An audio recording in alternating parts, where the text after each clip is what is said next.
내가 중고 사이공디 유지기를 계속 연재하는 건 여러 가지 이유가 있지만 그중 하나는 내 영상을 보고 그대로 따라해봐라 라는 점도 있다. 다들 중고 수입차 유지하는 거에 대해 말로만 이야기하고 구매부터 유지하는 과정들을 세세하게 기록한 사람은 없었다. 나 역시 직접 이 차량을 구매하고 타보기 전까진 여러분과 같은 입장이었고 유튜브에서 배우는 모든 것들은 이론뿐이었다. 이미 지나간 경험을 정리해주는 게 아닌 최대한 실시간에 가깝게 유지하는 모습들을 보여주는 것, 즉 실전에 대한 부분을 어필하고 싶었다. 구매하는 모습부터 받고 나서 뭘 했고 어느 부분을 수리했고 어떤 부품을 사용했으며 공인비는 얼마나 들었는지 세세하게 공개하고 있다. 이런 부분들이 설득력 있었는지 많은 분들이 내 영상을 보고 따라서 구매했다고 이야기해 주셔서 뿌듯하기도 하고 한편으론 걱정되기도 한다. 내 영상을 중고 수입차 구매, 유지에 대한 노하우로 보는 게 아닌 중고 수입차 폭탄은 다 구라야 라는 식으로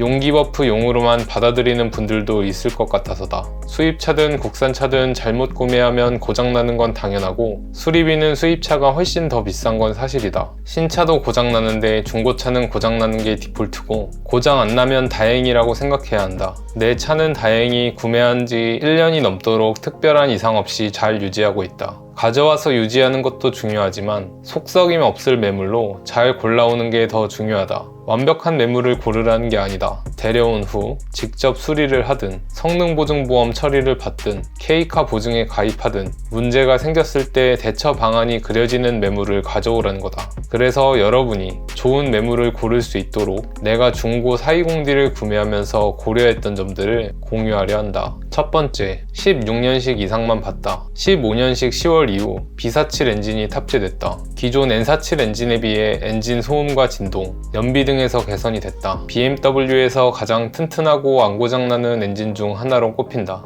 B47 엔진이 탑재됐는지 확인하는 방법은 자동차 본네트 안 사진을 확인하면 된다. 보통 자동차 매물 참고 사진에 본넷 안쪽 사진이 있다. N47 엔진은 크고 널찍하다. B47 엔진은 작고 얄쌍하다. 두 번째, 주행거리 10만 km 이하만 봤다. 차를 잘 고를 수 있다는 전제하에 10만 중반대 매물을 가져오면 예방정비까지 싹 다 되어 있어서 오히려 돈 들어갈 데가 없고 컨디션 좋은 경우도 은근히 많다. 그래서 애매하게 10만 근처의 차량을 가져오는 것보다 10만을 확실히 넘은 13에서 14만 정도 되는 차를 가져오는 게 더 낫다는 의견도 많다. 10만 넘은 차량들도 문제없는 경우가 많고 성능보증 보험도 되지만 심리적 저항감에 10만 넘은 차는 차마 못 사겠더라. 9만대 차량에 비해 월등히 저렴한 것도 아니면서 혹시나 관리가 잘 안 됐을 경우 생길 수 있는 리스크가 크다고 봤다. 보통 10만 킬로 정도가 되면 돈 들어갈 때가 많다고 하지만 예방정비를 굳이 하지 않는다면 주기에 맞춰 겉벨트랑 미션 오일 정도만 교환해주면 된다. 예방정비를 한다면 돈이 많이 들 수 있겠지만 나는 문제없는 부품들을 예방정비라는 명목하에 교체하는 걸 선호하지 않는다. 이전 포르테쿡 GDI 무상수리권 때는 쇼트 엔진 교체받는 겸 공인비가 무료이니 잔뜩 예방정비했지만 그런 특수한 경우가 아니라면 굳이다.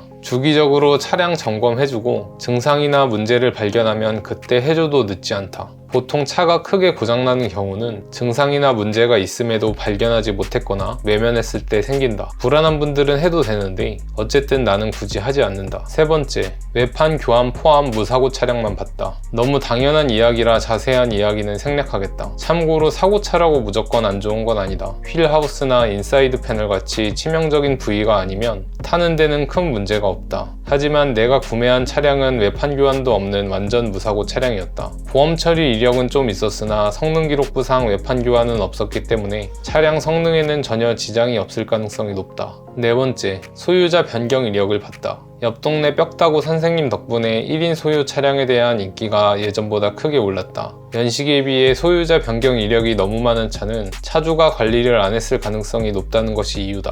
몇 년 탈 생각으로 차를 구매하는 사람이 몇 개월 잠깐 탈 생각으로 차를 구매하는 사람보다 더 관리를 잘했을 확률이 높을 것이라는 논리다. 또한 차를 잠깐 타다 바꿨다는 건 그 차량의 상태가 좋지 않기 때문에 던졌을 가능성도 있다. 하지만 자동차 카페를 보면 잠깐 타는 사람들이 차를 거의 새 것처럼 만들고 다시 던지고 이걸 반복하는 사람들이 종종 있다. 유명한 분들 중에선 유튜버 야너두님이 있겠다. 차를 자주 바꾼다는 건 사실 보통 재력과 열정으로는 엄두를 내기 어렵다. 돈이 없는 카푸어들은 오히려 차를 쉽게 바꾸지 못하는데 할부금 문제, 구매할 때 부대 비용 문제 등 손해가 막심하기 때문이다. 그래서 무조건 1인 신조만 사야 한다 라고 주장하는 편은 아니지만 이 차는 1인 소유 차량이다. 5번째, 타이어를 봤다. 옆 동네 뼈다귀 선생님 덕분에 유명해진 이 추론법을 나도 사용했다. 1인 신조보다 훨씬 그럴듯한 방법이라 생각했다. 넥센 타이어 끼우는 사람들보다 미쉐린 타이어 끼우는 사람들이 차량 관리에 돈을 더 쓸 확률이 높은 건 당연하다. 다만 주행거리가 얼마 안 되는 자동차에는 적용할 수 없는 부분인 게 신차 출고용 타이어가 씌워져 있을 가능성이 높다. 이 차는 당시 9만 km대의 주행거리였으며 금호의 마제스티 9 타이어가 장착돼 있었다. 국산 최고급 프리미엄 타이어로 미쉐린급까진 아니지만 어느 정도 차량에 돈을 쓴다고 추측해 볼 수도 있다.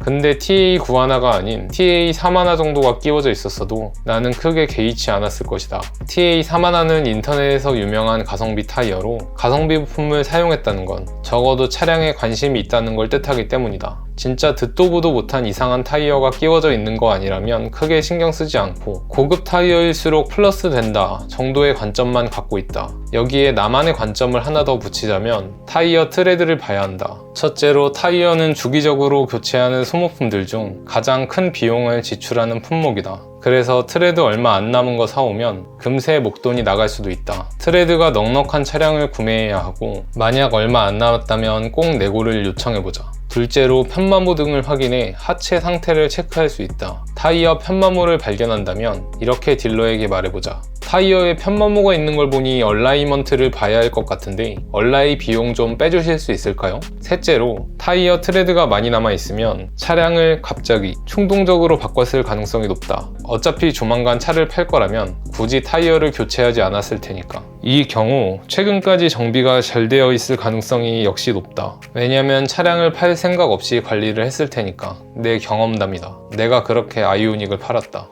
6번째, 차주 딜러 매물만 봤다. 중고차를 구매할 때 꽤 많은 부대 비용이 지출된다. 취등록세를 비롯한 나라에 내는 돈, 구매한 상사에 내는 매도비, 구매한 딜러에게 내는 알선료, 총 3가지다. 중고차 시장에 대해 디테일하게 이야기하면 너무 길어지기 때문에 간단히 말하고 넘어가자면 차주 딜러에게 구매하면 알선료를 내지 않아도 된다. 차주 딜러인지 아닌지 확인하는 방법은 간단하다. 성능 점검지상의 상사 이름과 판매하는 딜러의 상사명을 체크해보면 된다. 이건 진짜 개꿀팁인데 구독 한 번씩만 부탁드린다. 나는 어차피 K카에서 구매하게 돼서 이 부분은 크게 의미 없었다. 7번째, 엔카 진단, 홈서비스, 엔카 보증 등의 딱지가 많이 붙은 매물을 우선해서 봤다. 이 딱지들은 딜러들이 추가 부대 비용을 들여 붙이는 거라 그만큼 가격이 비싸 가성비가 안 좋다고 생각할 수도 있다. 하지만 난 장점이 더 크다고 본다. 일단 엔카 진단은 사고차는 신청할 수 없는 딱지다. 엔카 진단 차량만 구매해도 사고차는 걸을 수 있다. 홈서비스는 차량을 원하는 곳까지 배달해주는 서비스다. 그리고 일정 기간 동안 타보고 마음에 들지 않으면 환불이 가능하다. 구매자 입장에선 개꿀이지만 판매자 입장에선 엄청난 리스크임은 자세히 말하지 않아도 알 것이다. 그런데도 굳이 이 서비스를 제공한다는 건 그만큼 차에 자신이 있을 확률이 높다는 거다. 차량 상태가 좋지 않다면 굳이 리스크를 감수하고 홈서비스를 제공하지 않을 것이다. 일단 한번 구매해봐. 차가 마음에 들어서 환불하고 싶지 않을걸? 이라고 어필하는 셈이다. 엔카 진단이 무사고 인증 딱지라면 홈서비스는 굿퀄리티 인증 딱지라고 생각하면 된다. 엔카 보증도 비슷하다. 다만 엔카 보증은 판매자인 딜러가 아닌 엔카에서 인증하는 굿퀄리티 딱지라고 보면 된다. 엔카 진단과 홈서비스는 그냥 신청하면 되고 손해도 딜러가 안지만 엔카 보증은 엔카에서 보증을 한다. 그래서 조건 충족만 되면 붙일 수 있는 기타 딱지들과는 달리 엔카 보증은 엔카 제휴 정비소에서 가입에 문제없는지 체크를 한 후 딱지를 붙여준다. 상태가 안 좋아 수리비가 많이 나올 법하면 엔카 보증 가입을 안 시켜주는 것이다. 그래서 가장 좋은 매물은 이 3개 딱지가 모두 붙어있는 매물이고 이건 가격이 조금 비싸도 구매할 만하다고 본다. 근데 이 3가지를 기본으로 충족해서 판매하고 있는 곳이 있으니 그곳이 K카다. 이 차는 K카에서 구매했기 때문에 역시 이 부분도 크게 의미는 없었다. 8번째, 엔카와 K카를 모두 모니터링한다. 둘이 어떤 차이가 있는지는 옛날에 올린 영상이 있는데 궁금한 사람들은 참고하면 된다.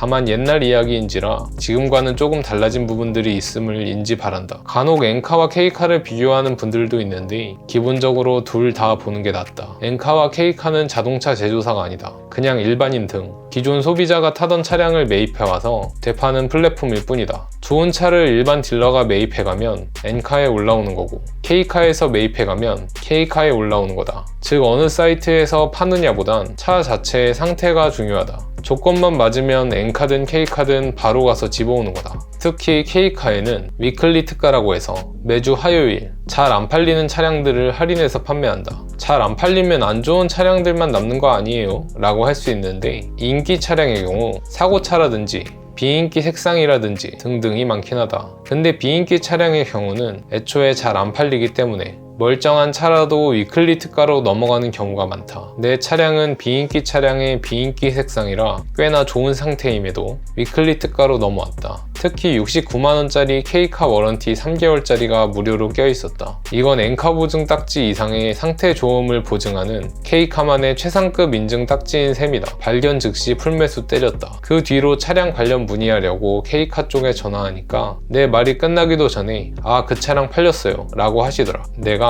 그거 구매자가 저예요 라고 하자 죄송합니다. 그 차량 문의가 워낙 많이 와서 라고 답하더라. 좀만 늦었어도 구매 못할 뻔했다. 9번째, 성능 기록부상 모두 이상 없음인지를 체크한다. 이게 가장 중요한 거다. 중고차 구매의 꽃은 성능 보증 보험이다. 특히 중고 수입차 같이 리스크가 큰 차량들의 경우엔 더더욱 간혹 미세누유 정도는 차 타는데 이상 없으니 구매해도 괜찮다고 하는데 틀린 말은 아니지만 그다지 현명하지 않은 말이다. 실제로 미세누유가 있더라도 성능 보증서에는 이상 없음으로 체크가 되어 있어야 한다. 왜냐면 실제 상태와 성능 기록부 내용이 달라야 성능 보증 보험을 받을 수 있기 때문이다. 여기서 또 많이 놓치는 게 성능 기록부 맨 밑에 숨어있는 특기사항 및 점검자의 의견이다. 성능 기록부 체크리스트에 들어가기 애매한 부분들을 여기에 기재해 놓는다. 미세기스라든가 매판 도색 이력이라든가 간혹 크로스 멤버 같은 부위를 여기에 기재해 놓는 경우도 있다. 여기에 기재되어 있는 문제라면 성능보증보험을 받을 수 없으니 이 부분도 꼭 체크를 해야 한다. 이상 내가 중고 420D를 구매하며 고려했던 점들을 말해보았다. 기존 중고차 콘텐츠에서 다뤄서 알고 있던 부분들도 있을 거고 오늘 처음 알게 된 내용들도 있을 거다. 내가 고려했던 점들을 참고해서 잘 찾아본다면 여러분들도 큰 말썽 일으키지 않을 개꿀 가성비 중고 수입차를 구매할 수 있을 것이다. 도움이 되었다면 구독과 댓글을 부탁드린다. 영상 만드는데 큰 힘이 된다. 앞으로도 중고 420D 유지기는 계속된다. 이 차량이 언제 폭탄 터질지 함께 지켜보자. 40대 여성 1인 신조를 샀다고 하니까 댓글로 무자비한 폭격이 이어졌다. 안 그래도 중고 수입차는 폭탄이라는 인식이 많은데 거기에 장기간 안 팔린 매물, 요즘 오지게 까이는 디젤, 중고차 유튜버들이 말해서 어느샌가 인터넷에